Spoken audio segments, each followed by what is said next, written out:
الحمد لله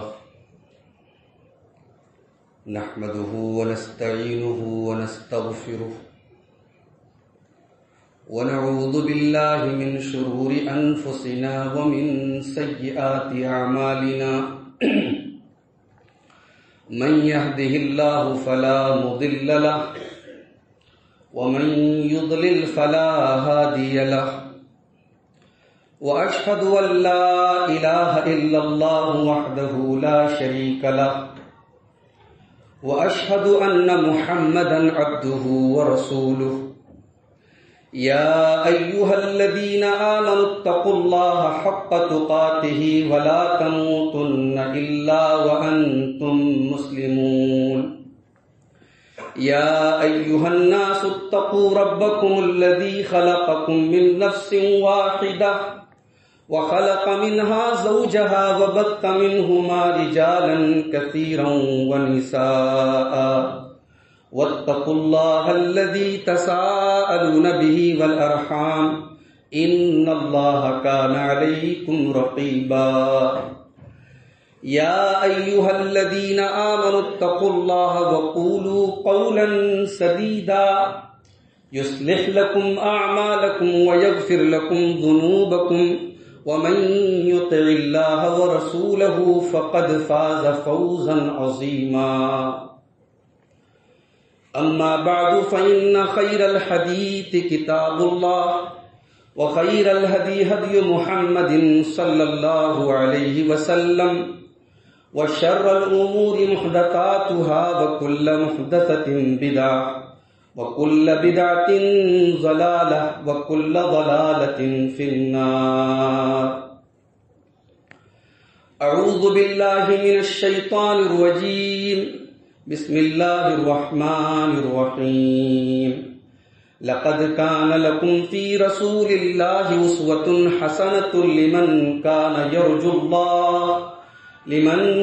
يرجو الله واليوم الآخر وذكر الله كثيرا. محترم حاضرین جمعہ، اسلامی کیلنڈر کا تیسرا مہینہ ربیع الاول چل رہا ہے. اکثر سیرت نگاروں کے مطابق اسی مہینے میں ہمارے نبی جناب محمد رسول اللہ صلی اللہ علیہ وسلم کی پیدائش بھی ہوئی اور اسی مہینے میں آپ اس دنیا سے رخصت ہوئے. آپ کی وفات بھی اسی مہینے میں ہوئی. میرے بھائیوں، ہمارے نبی ساری انسانیت کے لیے نمونہ ہیں، آئیڈیل ہیں. اللہ تعالیٰ نے آپ کی زندگی کو ساری انسانیت کے لیے نمونہ قرار دیا ہے. میں نے خطبہ مسنونہ کے بعد جو آیت پڑھی ہے، بڑی مشہور آیت ہے، سورہ احزاب کی. اللہ تعالیٰ نے اس آیت میں اہل ایمان کو مخاطب کرتے ہوئے فرمایا کہ لقد کان لکم فی رسول اللہ اسوۃ حسنہ. مسلمانوں، تمہارے لیے تمہارے رسول کی زندگی نمونہ ہے. رسول کی صرف نماز ہمارے لیے نمونہ نہیں ہے،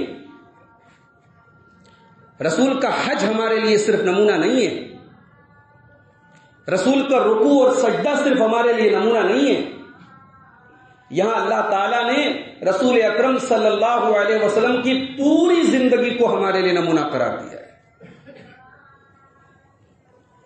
گویا اللہ تبارک و تعالیٰ یہ پیغام دے رہا ہے، تجارت کرنے والوں، تجارت کے میدان میں بھی میرا نبی تمہارے لیے نمونہ ہے. اولاد والوں، اولاد کی تربیت کے اعتبار سے بھی میرا نبی تمہارے لیے نمونہ ہے. شادی شدہ لوگوں، اپنی بیوی کے ساتھ تمہیں کیسے زندگی گزارنی ہے، ایک بہترین شوہر تمہیں کیسے بننا ہے، یہ جاننے کے لیے بھی تم جناب محمد رسول اللہ کی سیرت پڑھو. عبادات سے لے کر کے معاملات تک اخلاق سے لے کر کے تجارت تک زندگی کے تمام شعبوں میں لقد کان لکم فی رسول اللہ اسوۃ حسنہ، میرا نبی تمہارے لیے نمونہ ہے۔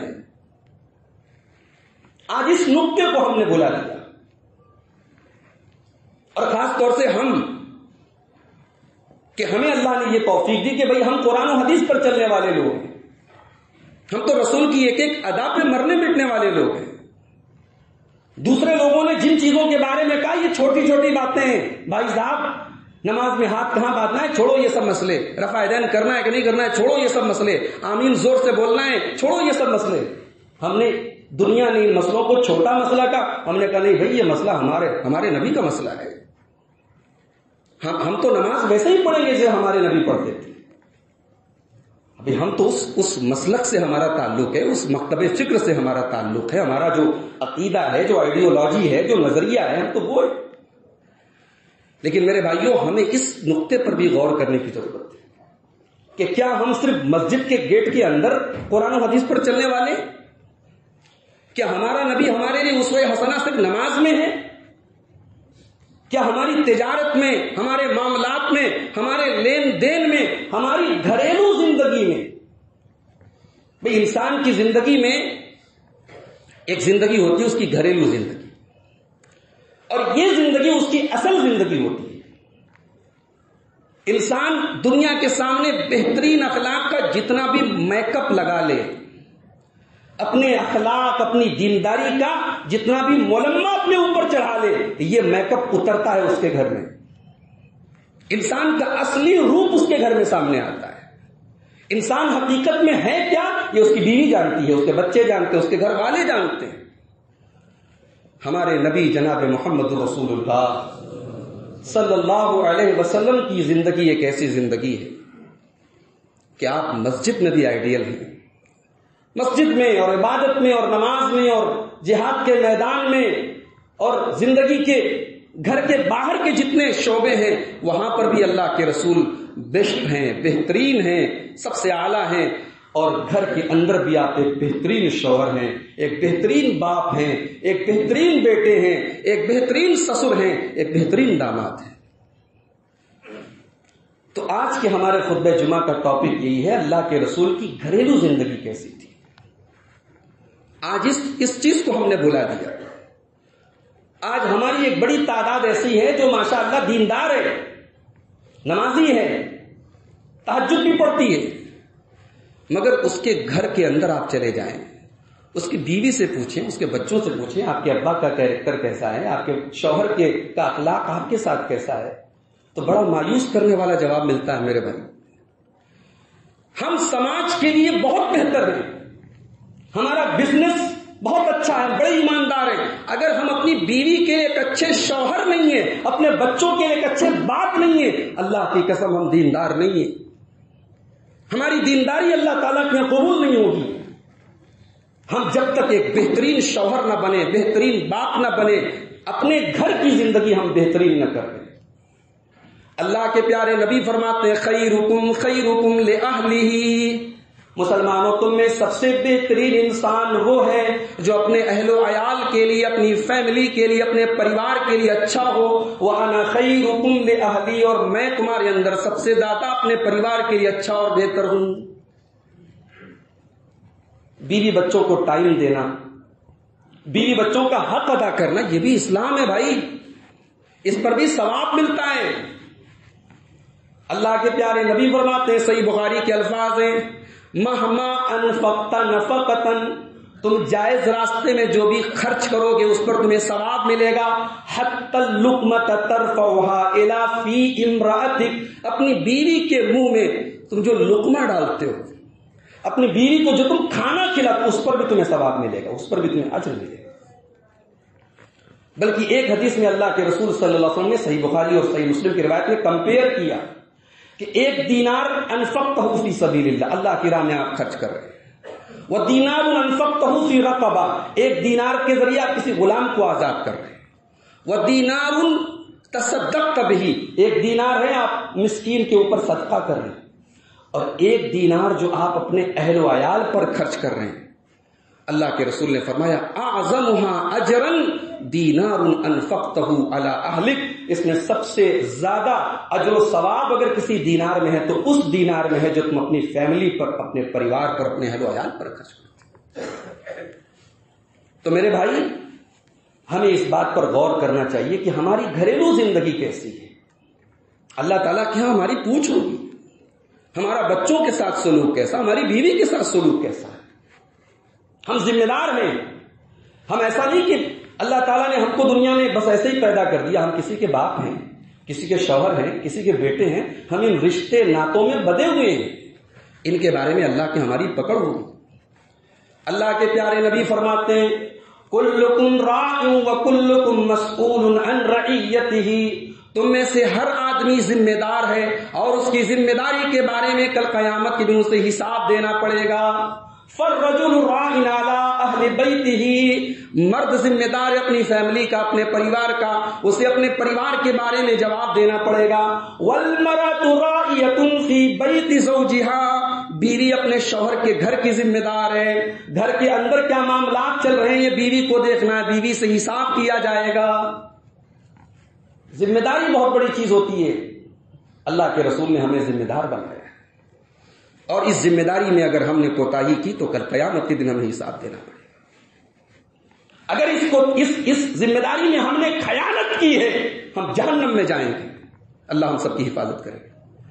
اللہ کے رسول صلی اللہ علیہ وسلم فرماتے ہیں کہ جسے اللہ تعالیٰ ما من عبد یسترعیہ اللہ رعیۃ، جس بندے کو اللہ تعالیٰ کوئی ذمہ داری دے وہو غاش لرعیتہ، اور وہ اپنی ذمہ داری کو صحیح طریقے سے ادا نہ کرے، اللہ تبارک و تعالیٰ اس کو جہنم کی آگ میں جلائے گا۔ تو میرے بھائیو، آج آئیے ہم دیکھیں کہ ہمارے رسول کی عائلی زندگی کیسی تھی، ہمارے رسول کی فیملی لائف کیسی تھی۔ جمعہ کا خطبہ ہے، بڑا مختصر سا وقت ہے، میں چاہتا ہوں کہ چند اہم پوائنٹس پر آپ کے سامنے گفتگو کروں۔ سب سے پہلے آئیے ایک شوہر کی حیثیت سے، بھئی گھر کی بنیاد جو پڑتی ہے وہ میاں بیوی کے رشتے سے پڑتی ہے، فیملی کی شروعات ہوتی ہے وہاں سے۔ میاں بیوی کا رشتہ بڑا پاک رشتہ ہے، بڑا نازک رشتہ ہے، اللہ تعالیٰ نے اسے لباس کہا ہے، مرد بیوی کے لیے لباس ہے، بیوی عورت شوہر کے لیے لباس ہے۔ اللہ کے رسول شوہر کیسے تھے؟ اللہ اکبر! آج ہم ایک بیوی کو سنبھال نہیں پاتے، ایک بیوی کے نخرے اٹھا نہیں پاتے، ایک بیوی کو ہم سے 100 شکایتیں ہوتی ہیں۔ اللہ کے پیارے نبی کی 9 بیویاں ایک ساتھ رہتی ہیں، اور اللہ کے نبی کا حسن سلوک ایسا ہے، اپنی بیویوں کے ساتھ اتنی محبت ہے، اتنی اپنائیت ہے کہ آپ کی 9 بیویوں کو آپ سے کوئی شکایت نہیں۔ اللہ کے پیارے نبی صلی اللہ علیہ وسلم اپنی بیویوں کے جذبات کا اتنا خیال کرتے تھے، آپ ان کے ساتھ ہنسی مذاق بھی کرتے تھے، ان کے ساتھ ہلکے پھلکے لمحات بھی آپ گزارا کرتے تھے۔ مسند احمد کی روایت ہے، اللہ کے پیارے نبی سفر پہ جا رہے ہیں، اما عائشہ آپ کے ساتھ میں، صحابہ سے آپ نے فرمایا صحابہ تم تھوڑا آگے نکل جاؤ، مجھے اپنی بیوی کو کچھ وقت دینا ہے، کچھ ہنسی مذاق کرنا ہے۔ صحابہ آگے نکل گئے۔ ایک سبق یہ بھی ملا کہ بیوی کے ساتھ انٹرٹینمنٹ اور بیوی کے ساتھ ہنسی مذاق، لطف و محبت یہ پبلک پلیس میں نہیں ہونا چاہیے، پرائیویٹ جگہ میں ہونا چاہیے۔ یہ تھوڑی کہیں کسی پارک میں اور کسی ریسٹورنٹ میں بیٹھ کے سب کے سامنے آپ اپنی بیوی کے ساتھ جو ہے اظہار محبت کر رہے ہیں۔ اظہار محبت کے لیے کوئی پرائیویٹ جگہ تلاش کریں۔ اللہ کے رسول نے صحابہ سے کہا تھوڑا آگے نکل جاؤ، صحابہ نکل گئے آگے۔ اللہ کے رسول نے حضرت عائشہ سے کہا عائشہ چلو ایک کام کرتے ہیں، ہم دونوں دوڑتے ہیں، دوڑ کا مقابلہ لگاتے ہیں، دیکھیں کون آگے نکلتا ہے۔ اللہ کے رسول ہیں، سب سے دنیا کے سب سے عظیم انسان ہیں۔ آج ہم میں سے کتنے لوگ ہیں بڑے کاروباری ہیں، بیوی کے لیے ٹائم نہیں ہے، صبح جو اپنے گھر سے نکلتے ہیں تو رات میں 11 بجے گھر لوٹتے ہیں، بیوی سو چکی ہے۔ بھئی آپ اتنے بزی ہیں، آپ کے پاس اپنی بیوی کے لیے ٹائم نہیں ہے کہ آپ اللہ کے رسول سے بزی ہیں؟ نعوذ باللہ، کہ آپ اللہ کے رسول سے بڑے انسان ہیں؟ اللہ کے پیارے نبی صلی اللہ علیہ وسلم اپنی بیویوں کی دلجوئی کے لیے وقت نکال رہے ہیں، کہ عائشہ چلو مقابلہ کرتے، دوڑتے ہیں۔ اما عائشہ کی نئی نئی شادی ہوئی تھی، ہلکی پھلکی بدن کی تھیں، دبلی پتلی تھیں، دوڑ کا مقابلہ ہوا، اللہ کے رسول پیچھے رہ گئے، حضرت عائشہ آگے نکل گئی۔ حضرت عائشہ کو بڑا مزہ آیا، خوب ہنسی، ان کو یعنی یہ لگا کہ میں نے تو اللہ کے رسول کو پیچھے کر دیا. رسول اکرم خاموش رہے. پھر کچھ عرصے کے بعد ایک اور سفر آیا. پھر اتفاق سے اس سفر میں بھی اللہ کے رسول حضرت عائشہ کو لے کے گئے تھے. آپ نے کہا عائشہ چلو آج پھر مقابلہ کرتے ہیں دوڑ کا. صحابہ کو آپ نے آگے بھیج دیا. اب پھر مقابلہ کر رہے ہیں دوڑ کا. اب حضرت عائشہ کہتی ہیں کہ اب اس بار میں تھوڑی موٹی ہو گئی تھی, میرا بدن تھوڑا ہیوی ہو گیا تھا. اب میں جب دوڑنے لگی تو اب اللہ کے رسول صلی اللہ علیہ وسلم آگے نکل گئے. اب جب اللہ کے رسول آگے نکل گئے اور میں پیچھے رہ گئی, اللہ کے رسول نے ہنستے ہوئے فرمایا حاضی بتل کا, اے عائشہ یہ اس دن کا بدلہ ہے. اللہ, یہ اللہ کے رسول کی میریٹل لائف ہے, شادی شدہ زندگی ہے میرے بھائی. حضرت عائشہ سے اللہ کے رسول کہتے ہیں اے عائشہ میں جان جاتا ہوں تم کب مجھ سے راضی ہوتی ہو اور میں جان جاتا ہوں تم کب مجھ سے ناراض ہوتی ہو. کہا کیسے جان جاتے ہیں؟ کہا جب تم مجھ سے راضی ہوتی ہو تو کہتی ہو ورب محمد, محمد کے رب کی قسم صلی اللہ علیہ وسلم, اور جب تم مجھ سے ناراض ہوتی ہو تو کہتی ہو ورب ابراہیم, ابراہیم کے رب کی قسم. اللہ اکبر. یہ رشتہ ایسا ہونا چاہیے بیوی کب ناراض ہے شوہر کو پتا چل جائے, بیوی کب راضی ہے شوہر کو پتا چل جائے. اب اما عائشہ نے کتنا پیارا جواب دیا. کہا یا رسول اللہ میں غصے میں بھی آپ کا نام چھوڑتی ہوں, آپ کو نہیں چھوڑتی ہوں. یہ مت سمجھیں آپ کے میرے دل سے آپ کی محبت, وہ تو ٹھیک ہے بیوی ہوں, حق ہے, آپ سے ناراض ہوتی ہوں تو آپ کا نام نہیں لیتی ہوں, لیکن آپ ما احجر الا اسمک, یہ نہ سمجھے کہ دل سے آپ کی محبت نکل گئی. آپ کی ایک بیوی حضرت صفیہ رضی اللہ تعالیٰ, یہ یہودی سردار کی بیٹی تھی. اچھا 9 بیویاں اللہ کے رسول کی ایک ساتھ رہتی تھیں, 9 الگ الگ خاندان کی, 9 الگ الگ قبیلے کی. ظاہر ہے کہ ان کے مزاج الگ تھے, ان کا رہن سہن جس گھر سے وہ آئی تھی الگ الگ تھا. آج ہمارے گھر میں 2 گھر کی بہویں آتی ہیں, ان کے مزاج میں میچ نہیں ہو پاتا, گھر میں دیوار کھڑی ہو جاتی ہے. اللہ کے رسول صلی اللہ علیہ وسلم نے 9 بیویوں کو کیسے ہینڈل کیا ہوگا میرے بھائی, یہ سوچنے کی بات ہے. حضرت صفیہ یہودی سردار کی بیٹی ہے, ہوئی بن اختب کی بیٹی ہے. حضرت حفصہ نے ایک دن غصے میں کہہ دیا ارے جا تو یہودی کی بیٹی, تو میرا کیا مقابلہ کرے گی. حضرت صفیہ رونے لگی, اللہ کے رسول کے پاس آئی. اللہ کے رسول نے پوچھا صفیہ کیا بات ہے, کیوں رو رہی؟ کہا اللہ کے رسول آج حفصہ نے مجھے ایسا ایسا کہہ دیا, مجھے یہودی کی بیٹی کہہ دیا. حالانکہ بات صحیح تھی, ان کے باپ یہودی تھے اور مارے بھی گئے تھے, مسلمانوں نے ان کو قتل کیا تھا. لیکن اب ظاہر ہے یہاں حضرت صفیہ کو ٹھیس پہنچی. اب اللہ کے رسول نے کیا جواب دیا؟ حضرت صفیہ کا جو خاندان تھا, جو سلسلہ نسب تھا, وہ حضرت ہارون تک جاتا تھا, حضرت موسیٰ کے بڑے بھائی حضرت ہارون تک جاتا تھا.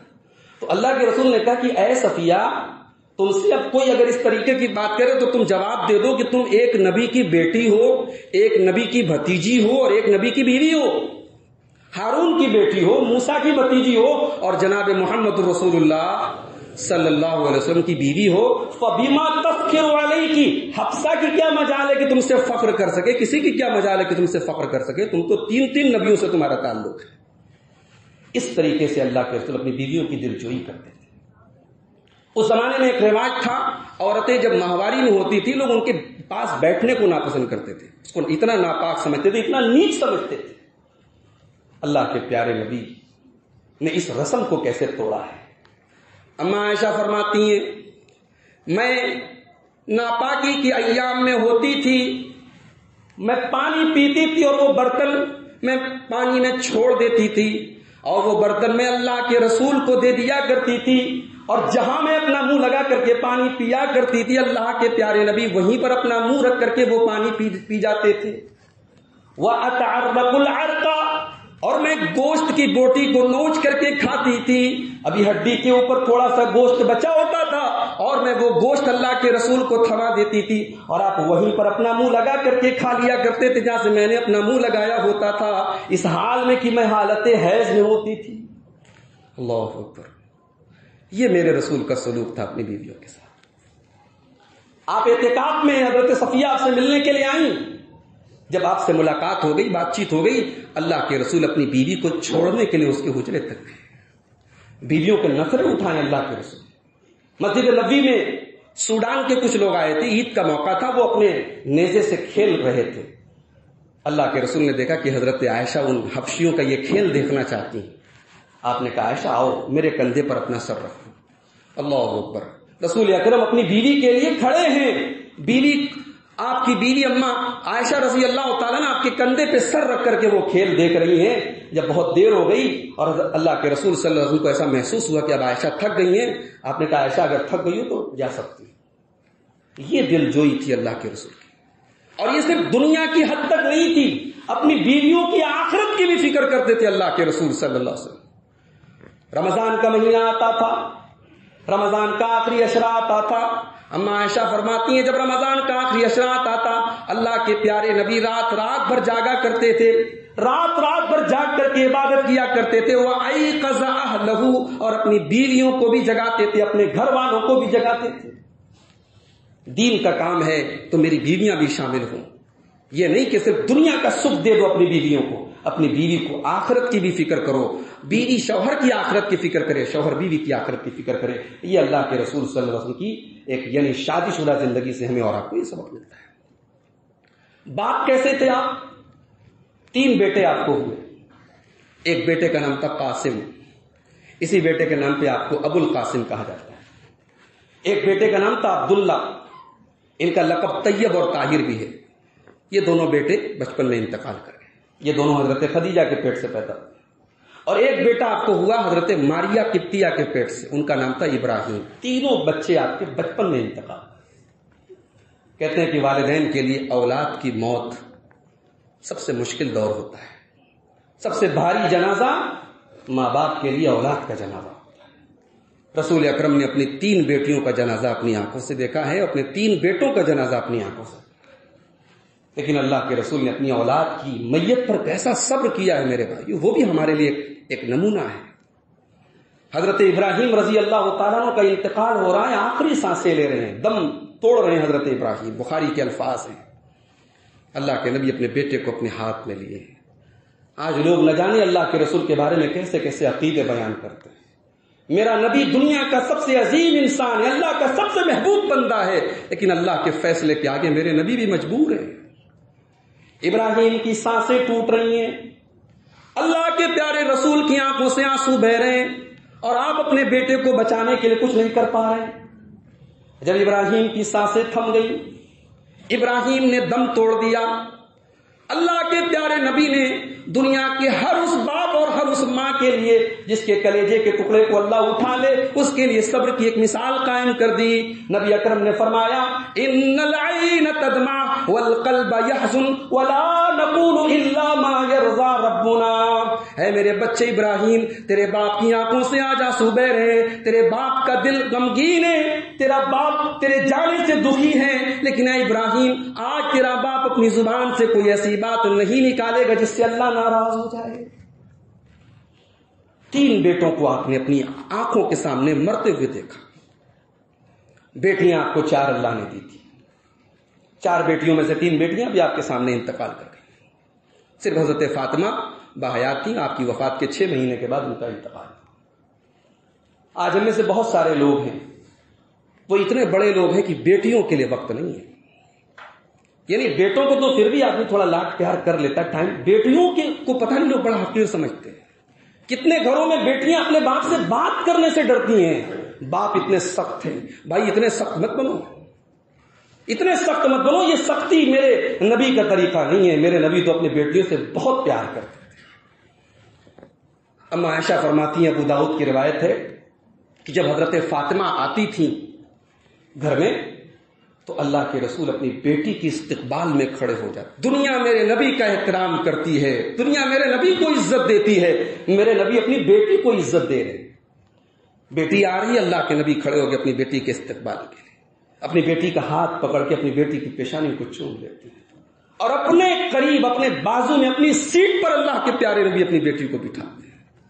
اور جب اللہ کے پیارے نبی اپنی بیٹی سے ملنے کے لیے جاتے ہیں تو بیٹی بھی اپنے باپ کا ایسے ہی استقبال کرتی ہے. میرے نبی نے بیٹیوں سے بہت پیار کیا ہے میرے بھائی. حضرت رقیہ بیمار ہیں, غزوہ بدر کا موقع ہے, اسلام کی پہلی لڑائی ہے کفار کے ساتھ, مشرکین کے ساتھ. نبی نے حضرت عثمان سے کہا, اپنے داماد سے کہا, عثمان تم اس غزوے میں مت جاؤ, تم میری بیٹی کی خبر گیری کرو, اس کا خیال رکھو, اس کی عیادت کرو. میں گارنٹی دیتا ہوں تمہیں غزوہ بدر میں شرکت کرنے والے کے برابر ثواب ملے گا. اللہ کے نبی نے اپنی بیمار بیٹی کی عیادت کے لیے، اس کے خیال رکھنے کے لیے جنگ بدر میں شریک ہونے سے اپنے داماد کو منع کر دیا۔ بڑی محبت کرتے تھے اللہ کے نبی اپنی بیٹی۔ حضرت زینب رضی اللہ تعالی عنہا اپنا ہار لے کر کے مسلمانوں کے پاس آتی ہیں اپنے شوہر کو چھڑانے کے لیے، ابو العاص کو چھڑانے کے لیے۔ ابو العاص ابھی مسلمان نہیں ہوئے ہیں۔ جب وہ ہار رسول کے سامنے لایا گیا، یہ وہ ہار تھا جو حضرت خدیجہ نے اپنی بیٹی کو دیا تھا۔ نبی وہ ہار کو دیکھ کے نبی کی آنکھوں سے آنسو آ گئے۔ اللہ کے نبی نے مسلمانوں سے اپیل کی کہ یہ ہار زینب کو واپس کر دو، یہ میری بیٹی کا ہار ہے، میری بیوی خدیجہ کی یاد کا۔ تو بھائیوں، بیٹیوں سے محبت کرو، بیٹیوں کی تربیت کرو، بیٹیوں کی آخرت کی فکر کرو۔ اللہ کے نبی صفا کی پہاڑی پہ چڑھے ہیں، اپنی پوری قوم کو اسلام کی توحید کی دعوت دے رہے ہیں، تو وہاں آپ نے اپنی بیٹی فاطمہ کا بھی نام لیا۔ آپ نے فرمایا یا فاطمہ بنت محمد، اے محمد کی بیٹی فاطمہ، سلینی من مالی ما شیتی، تمہیں میرے مال میں سے جو چاہیے تو لے لے، لا اغنی عنک من اللہ شیئا، میں اللہ کے عذاب کے مقابلے میں تیری کوئی مدد نہیں کر پاؤں گا۔ تجھے اپنے اندر ایمان پیدا کرنا پڑے گا، تجھے اپنے عمل کی اصلاح کرنی ہوگی۔ میں دنیا میں تجھے اپنے مال سے تیری مدد کروں گا، لیکن آخرت میں تیرے کام نہیں آؤں گا۔ اے فاطمہ، اپنی بیٹی کی آخرت کی فکر کر۔ بھائیو، اللہ کے رسول ایک بیٹے کی حیثیت سے کیسے تھے؟ آپ جب پیدا ہوئے دنیا میں آئے تو باپ کا سایہ آپ نے نہیں پایا۔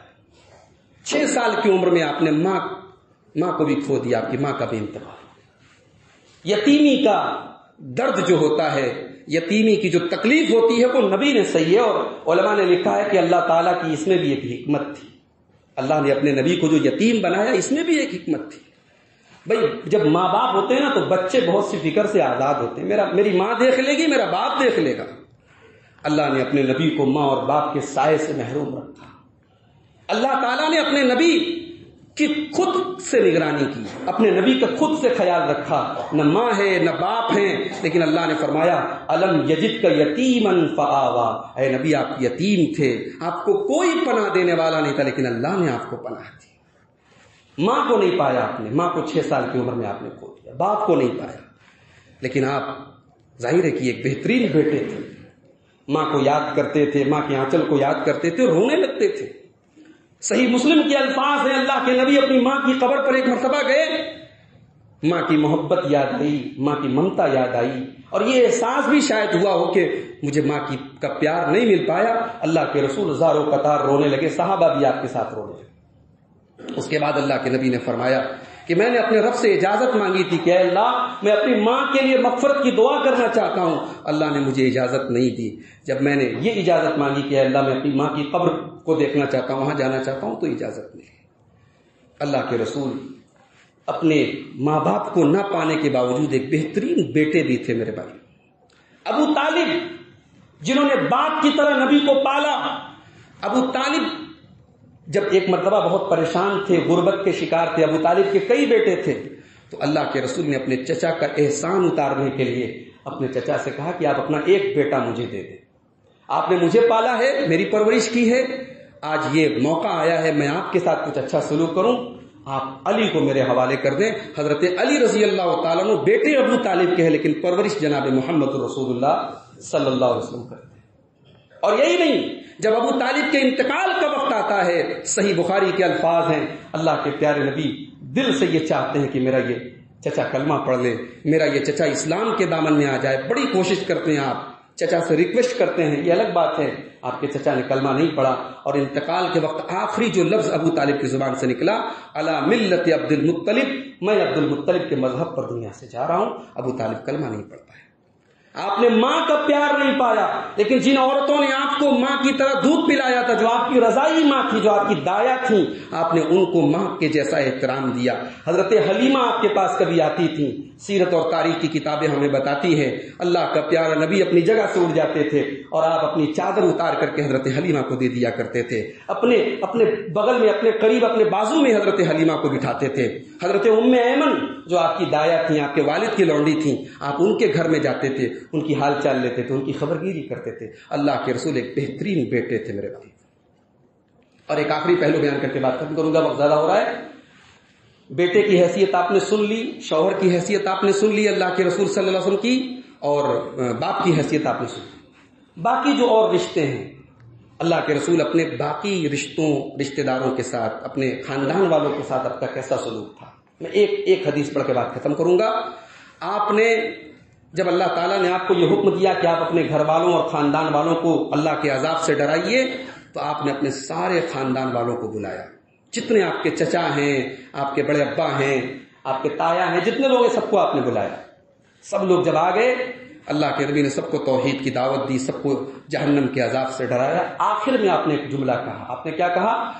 کہ میں تم کو اللہ کے عذاب سے تو نہیں بچا سکتا، غیر ان لکم رحیما سأبلھا ببلالھا، تمہارے ساتھ جو میرا رشتہ ہے، جو میرا چچا ہے، جو میرے دادا ہیں، جو میرے تایا ہیں، جو بھی میرے رشتہ دار ہیں، میں رشتہ داری پوری طریقے سے نبھاؤں گا، دنیا میں بہترین سلوک کروں گا، ان کے سکھ دکھ میں کام آؤں گا. لیکن ہاں، میں محمد رسول اللہ، اللہ کا رسول ہوں. میں جب تک آپ توحید پر نہیں آئیں گے، آپ لا الہ الا اللہ کا اقرار نہیں کریں گے، میں اللہ کے عذاب سے آپ کو نہیں بچا سکتا.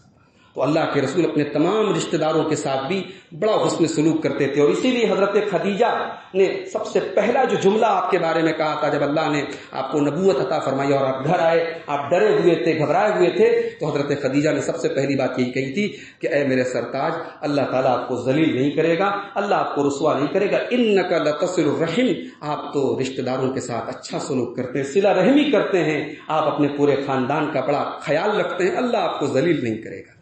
تو بھائیو، ایک اچھے مسلمان کی نشانی یہ ہے کہ وہ ایک اچھا باپ بھی ہو، ایک اچھا بیٹا بھی ہو، ایک اچھا بھائی بھی ہو، ایک اچھا شوہر بھی ہو. رسول اکرم کی سیرت ہمیں یہی سبق دیتی ہے. آئیے ہم اللہ سے دعا کریں رب العالمین ہمیں اپنی گھریلو زندگی کے سلسلے میں رسول اکرم صلی اللہ علیہ وسلم کی سیرت پر چلنے کی توفیق عطا فرمائے. اللہ ہم سب کو اپنے بچوں کی صحیح تربیت کی توفیق دے. اللہ ہمیں اپنی بیویوں کے ساتھ حسن سلوک کی توفیق دے. اور ہم وہ دعا اکثر پڑھا کریں جو اللہ نے اپنی فیملی کے لیے ہم کو سکھائی ہے. ربنا حب لنا من ازواجنا وذریاتنا قرۃ اعین، کہ اے پروردگار ہمارے بیوی بچوں کو ہماری آنکھوں کی ٹھنڈک بنا دے. وجعلنا للمتقین اماما، اور اے ہمارے رب تو ہمیں متقیوں کا امام بنا دے. اللہ تعالی ہم سب کو اپنے گھر والوں کی صحیح تربیت کی توفیق عطا فرمائے. جو بیمار ہے اللہ ان کو شفاء کاملہ عاجل عطا فرمائے. جو روزی روٹی سے پریشان اللہ ان کے کاروبار میں برکت نصیب فرمائے. اللہ ہر قسم کی وبا اور بلا سے ہم سب کی حفاظت فرمائے. امن چین اور سکون کی نعمت عطا فرمائے. جب تک دنیا میں زندہ رکھے، اسلام پر زندہ رکھے، اور خاتمہ ہم سب کا ایمان پر ہو. آمین. وآخر دعوانا ان الحمد للہ رب العالمین.